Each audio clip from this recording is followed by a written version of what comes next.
Hello दोस्तों, जो कि ये आपका मोस्ट इम्पोर्टेंट क्वेश्चन हो सकता है यूपी बोर्ड के लिए, क्योंकि ये आपका क्वेश्चन जो है ये आपके लिए इस प्रकार के और इस पैटर्न पे आपके यूपी बोर्ड में क्वेश्चन पूछे जाते हैं। ठीक है, तो देखिए आपको इसके कैसे सॉल्व करना है सिस्टमेटिक। ठीक है, तो देखो आपको क्या क्वेश्चन दिया है। कहता है 2x plus 3y equal to 11 और कहता है 2x minus 4y equal to minus का 24, तो हल कीजिए। ठीक बच्चों, तो देखिए इसमें जो आपको हल करने के लिए दो समीकरण दिए हैं, एक ये समीकरण दिया, एक ये समीकरण।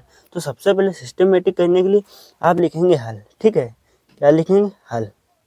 हल लिख लिया। अब सिस्टमेटिक करना है।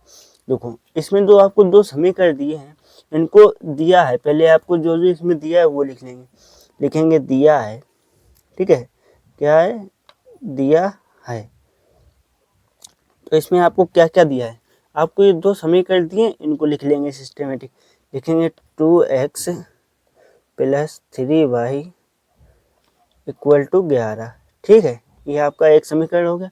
अब दूसरा दिया उसको भी लिख लेंगे, 2x माइनस का 4y इक्वल टू माइनस का 24। ठीक है, अभी देखो दो समीकरण लिख लिए। अब दो समीकरण लिखने के बाद देखो इसको समीकरण फर्स्ट मान लेंगे, पहले वाले को। ठीक है, समीकरण फर्स्ट मान लेंगे और दूसरे वाले को समीकरण सेकंड मान लेंगे। ठीक है, इतना आपको पहले कर लेना है। और देखो इसमें दो को प्रतिस्थापन विधि से पहले करते थे, तब आगे वाले ये जो 2x दिया, यहाँ पे 2x, यहाँ पे 2x दिया होता है, यहाँ पे और कोई, तो पहले सेम बना के फिर काटते थे। तो इसमें देखो सेम दिया है, तो कुछ नहीं इसमें करेंगे, सिस्टमेटिक करते जाएंगे। पहले लिख लिया, अब लिखेंगे समीकरण। लिखेंगे क्या? समीकरण फर्स्ट हुआ, समीकरण फर्स्ट हुआ सेकंड। ठीक हो, तो सेकंड को घटाने पर, क्या करने पर बच्चों? घटाने पर दोस्तों, घटाने पर। आप देखो सिस्टमेटिक ये जो आपको समीकरण दिया है इसी को लिख लेंगे घटाने के लिए। तो लिखेंगे 2x plus 3y equal to 11। दूसरा दिया है आपको 2x माइनस का 4y इक्वल टू माइनस का 24। ठीक है, अब इनको घटा रहे हैं समीकरण फर्स्ट व सेकंड से, नीचे एक लाइन खींच लेंगे। और देखो तब इनको घटाते हैं तो जो आपके अगला वाला चिन्ह होता है इसका प्लस का, उसको माइनस कर देते हैं। ठीक बच्चों, चिन्ह बदल देते हैं। तो यहाँ पे प्लस के हैं ये दोनों, तो यहाँ पे माइनस हो जाएगा, फिर आपका प्लस हो जाएगा। ठीक बच्चों, फिर आपका माइनस हो जाएगा। इस प्रकार के रखते थे पहले। तो ये आपको देखो ये माइनस के था, प्लस का था तो माइनस हो गया, प्लस का माइनस का तो प्लस का हो गया, ये माइनस का है तो प्लस का हो गया। ठीक है, ये आपने देख लिया। अब इनको बच्चों हल कर लेंगे। तो देखो प्लस प्लस के हैं वो आपके कैंसिल हो जाते थे, जो एक जैसे होते थे। अब यहाँ पे देखो प्लस का 3y और माइनस का 4y, इसको इक्वल कर लेंगे। तो ये आपका बचेगा 7y और इक्वल टू आपका देखो 11 है और माइनस का 24 है, तो इसको तो प्लस करना है तो प्लस कर लेंगे। एक यहाँ जोड़ देंगे, 25 हो जाएगा, 25 35 हो जाएगा। ठीक है, तो लिखेंगे 35। ठीक बच्चों, y का आपका 7y इक्वल टू 35 आया ये। अब इसको सॉल्व कर लेंगे सिस्टमेटिक।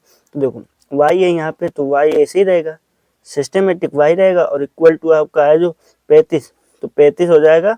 और ये जो यहाँ पे इंटू में 7 है, ठीक है, इंटू में 7 है, इसको आप नीचे ले आएंगे इस साइड।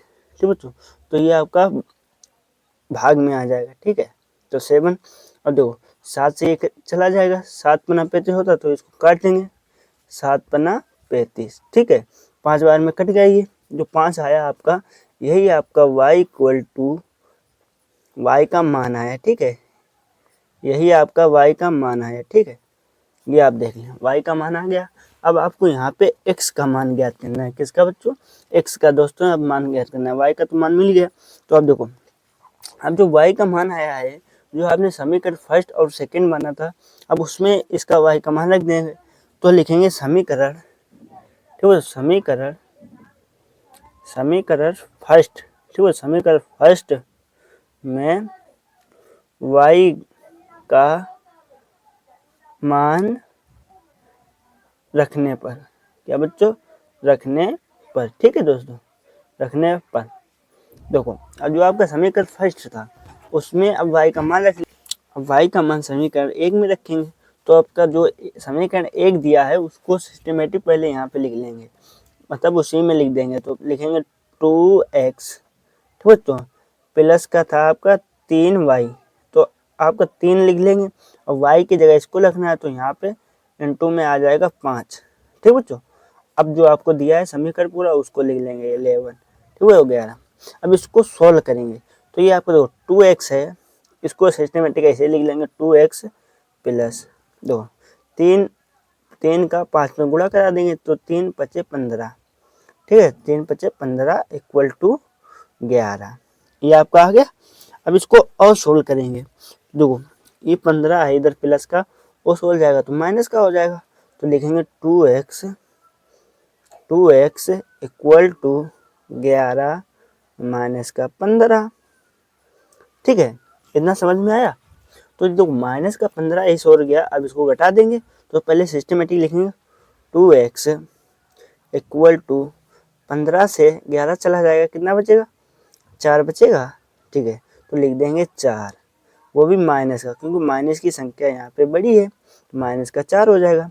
अब देखो 2x है, 2x देखो यहाँ पे ये गुणा में है, तो ये इस हो जाएगा तो भाग में आ जाएगा, तो लिखेंगे इसको 2x, नहीं अब सिर्फ x लिखेंगे, 2 तो उधर जाएगा, 2x लिखा, x इक्वल टू माइनस का 4/2, ठीक है, इतना समझ में आया। इतना करने के बाद अब इसको और सोल्व करेंगे, तो इससे ये कट जाएगा 2 बार में, देखो 2 एकम 2, 2 दूनी 4, ठीक है जो ठीक है। अब इक्वल टू आपका x इक्वल टू आपका आएगा माइनस का 2, ठीक है, ये आपको समझ में आया। देखो आपका x इक्वल टू 2 आ गया और y इक्वल टू 1 आ गया, ठीक है। तो यही दो आपके जो क्वेश्चन कह रहा था, ये समीकरण को हल करने को कह रहा था, ये समीकरण को हल करने को, देखो हल कीजिए, तो आपका x इक्वल टू 2 आया माइनस का और y इक्वल टू 5 आया, ठीक है। तो इस सिस्टमेटिक से आपको इस क्वेश्चन को करना है, और वीडियो आपको अच्छा लगे तो लाइक कर दें और चैनल को सब्सक्राइब कर लें।